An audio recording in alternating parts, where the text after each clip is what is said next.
O fogo arderá continuamente sobre o altar e não se apagará. Vou compartilhar com você a nossa folha de estudo de hoje e peço que você fique comigo até o final desse vídeo. Bom, toda boa mensagem ela começa com uma introdução. A introdução é uma forma de você gerar a sua conexão com as pessoas que estão te ouvindo. Então aqui nós temos uma introdução. Irmãos, esse texto fala não apenas de um fogo físico, mas fala de um fogo espiritual. O fogo da presença de Deus, da adoração, do zelo, da consagração. Deus deu uma ordem clara. O fogo sobre o altar não podia se apagar. Você percebe que você tem todo esse restante de introdução para desenvolver. Mas você pode iniciar o primeiro tópico com a pergunta: o fogo de Deus no seu coração está ardendo ou está se apagando? Por que fazer perguntas? Porque perguntas geram curiosidade, despertam a pessoa para elas quererem ouvir o que você está dizendo. Por que citar frases de outros pregadores, escritores bíblicos? Porque isso mostra que você se preparou para essa ocasião. Aqui então nós temos a introdução e percebe como nós concluímos aqui, ó. Este é um chamado à vigilância, à constância e à entrega total. Vamos olhar para 3 verdades espirituais que esse texto ou esse fogo nos ensina. O que eu estou fazendo aqui? Eu estou deixando a minha introdução para entrar no primeiro tópico da minha mensagem. Vamos então aqui para o primeiro ponto que nós vamos tratar nessa pregação. Aí você vai falar, a primeira verdade que nós temos aqui, irmãos, o fogo revela a nossa dependência diária de Deus. Por quê? Porque o fogo se manterá aceso sobre o altar, porá lenha nele cada manhã.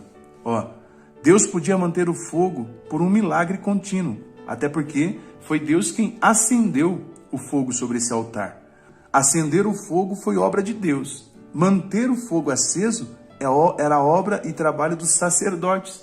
E aí a Bíblia diz em 1 Pedro que todos nós somos reis e sacerdotes em Cristo Jesus.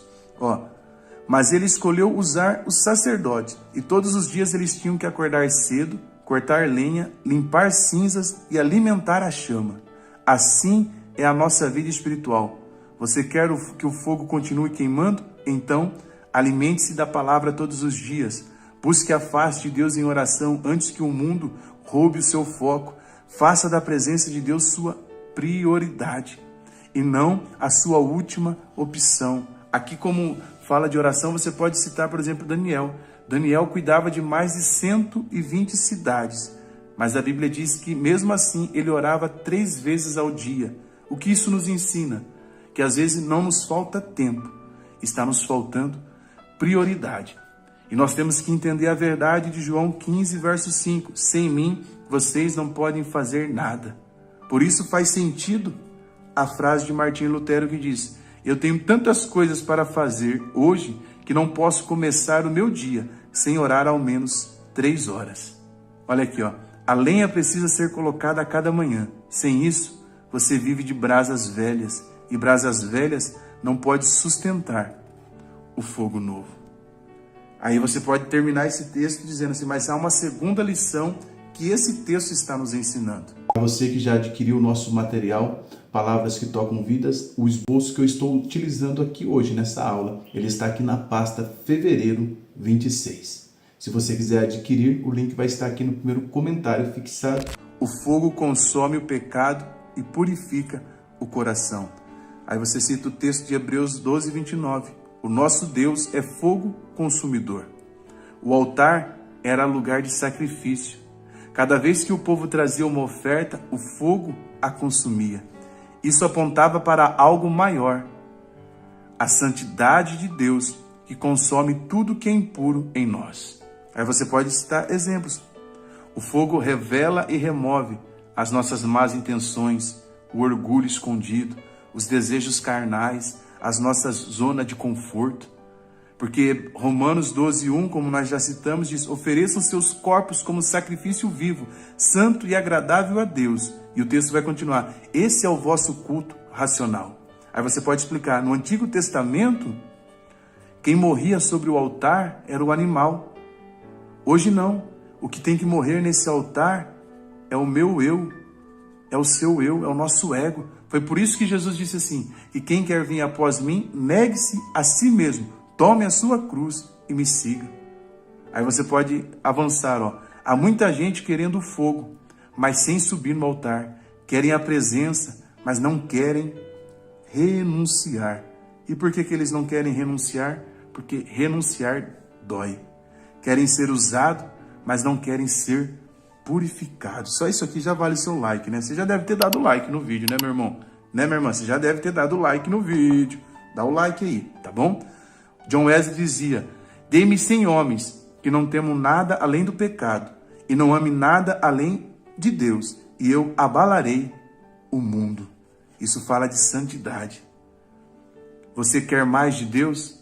Então permita que o fogo dele consuma tudo o que não vem dele em sua vida. Nós vamos por terceiro ponto que você pode abordar nessa mensagem. Aí você vai apontar o terceiro ponto que esse texto nos ensina. O fogo precisa ser mantido. Por quê? O texto diz que o fogo arderá continuamente sobre o altar e não se apagará. Aí você vai se basear no texto de 2 Timóteo 1,6 que diz, ó, reavive o dom de Deus que há em você. E aí Apocalipse vai falar sobre, conheça suas obras. Você não é frio e nem quente. O fogo que Deus acende, nós somos responsáveis por manter.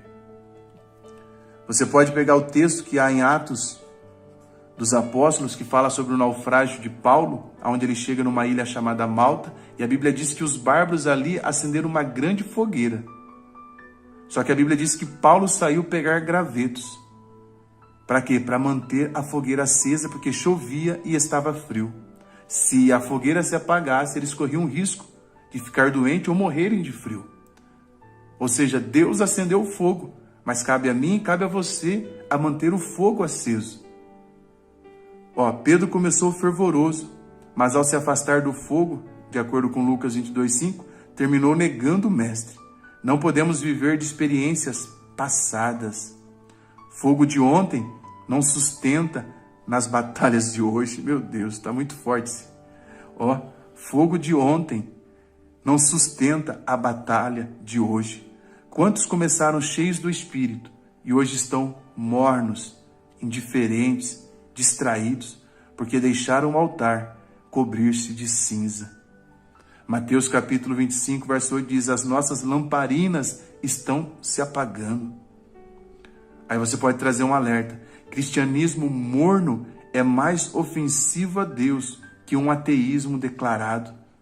Deus prefere um ateu declarado do que um cristão morno. Frase de A.W. Tozer.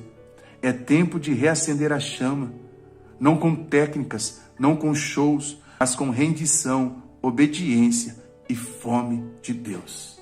Aí você pode concluir essa sua pregação dizendo, o fogo de Levítico não é um símbolo do passado, ele aponta para uma vida acesa hoje. Deus ainda procura homens e mulheres que carreguem o fogo da presença, que não se conformem com cinzas. Talvez o fogo em você esteja fraco, mas ele está aqui para soprar novamente. A pergunta não é se Deus ainda quer te usar. A pergunta é, você quer manter o fogo aceso?